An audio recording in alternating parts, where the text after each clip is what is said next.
ഈ നിൽക്കുന്നത് മിറാക്കിൾ ചെടിയാണല്ലോ. അതെ. ഇതിന്റെ പ്രത്യേകതകൾ എന്താണെന്ന് പറഞ്ഞു.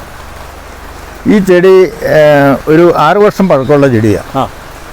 ഇത് ഒരു 3 വർഷങ്ങൾക്ക് മുൻപ് ഈ ചെടിയുടെ വീഡിയോ എടുത്തിട്ടുള്ളതാണ്. എടുത്തതാണ്.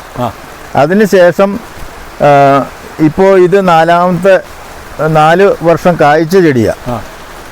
ഇപ്പോഴും ആ ചെടി മൊത്തത്തിൽ നോക്കിക്കഴിഞ്ഞാൽ അറിയാം അതിനകത്ത് എത്രത്തോളം ചിമ്പുണ്ട്, എത്രത്തോളം ചിരവുണ്ട്, എത്രത്തോളം കായ് കിട്ടുമെന്ന്. ഏറ്റവും ചുരുങ്ങിയത് ഒരു 3 കിലോ ഇപ്പോൾ ഉണക്കി എടുക്കാനുള്ള നിലവിൽ നിൽപ്പുണ്ടെന്ന് സമ്മതിക്കാമല്ലോ.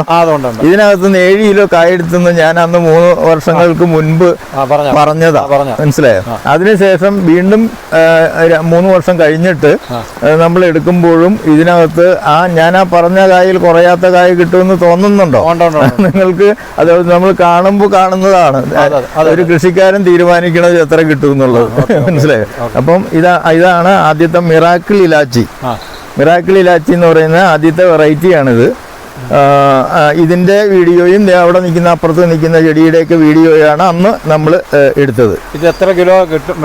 ഒരു തൂക്കം എങ്ങനെയാ? തൂക്കം ഇത് 4 വേനൽക്കൊക്കെ ആണെങ്കിൽ 3.5 കിലോയ്ക്ക് 1 കിലോ ഉണക്കക്കായ കിട്ടുന്നതാണ്.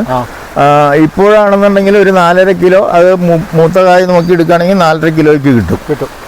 1 കിലോ ഉണക്കക്കായ കിട്ടും. ഇപ്പം നമുക്ക് ഇതിന്റെ തട്ട കൊടുക്കാനുണ്ടോ? ഇപ്പൊ ഇതിന്റെ തട്ട കൊടുക്കാനായിട്ട് ഉണ്ടായിരുന്നത് തീർന്നു പോയി. ഇനിയിപ്പോ 2, 3, 4 ഒക്കെ അങ്ങനെ ചോദിക്കുന്നവർക്ക് മാത്രം കൊടുക്കാനുള്ളതാണ് നമ്മുടെ കയ്യിലുള്ളൂ. ഒന്ന്. രണ്ടാമത്തെ ഒരു കാര്യം എന്താണെന്ന് വെച്ച് കഴിഞ്ഞാൽ നമ്മൾ ഇതിന്റെ തന്നെ പുതിയ വെറൈറ്റി ഡെവലപ്പ് ചെയ്തെടുത്തിട്ടുണ്ട്. ഇതിന്റെ കായ കുറച്ച് ചെറുതാണ്. ഇതിലും നല്ല മുഴുത്ത കായുള്ള ഇനം നമ്മൾ ഡെവലപ്പ് ചെയ്തെടുത്തിട്ടുണ്ട്. അതുകൊണ്ട് തന്നെ ഈ വർഷം ഞാൻ അത്ര കൂടുതൽ ഇതിന്റെ തൈ ഉണ്ടാക്കിയിട്ടില്ല. മറ്റേതിന്റെ തൈ അടുത്ത വർഷത്തേക്കോ ആണ് അത് വിൽപ്പനയിലേക്ക് വരുള്ളൂ. അതാണ് അതിന്റെ പ്രത്യേകത.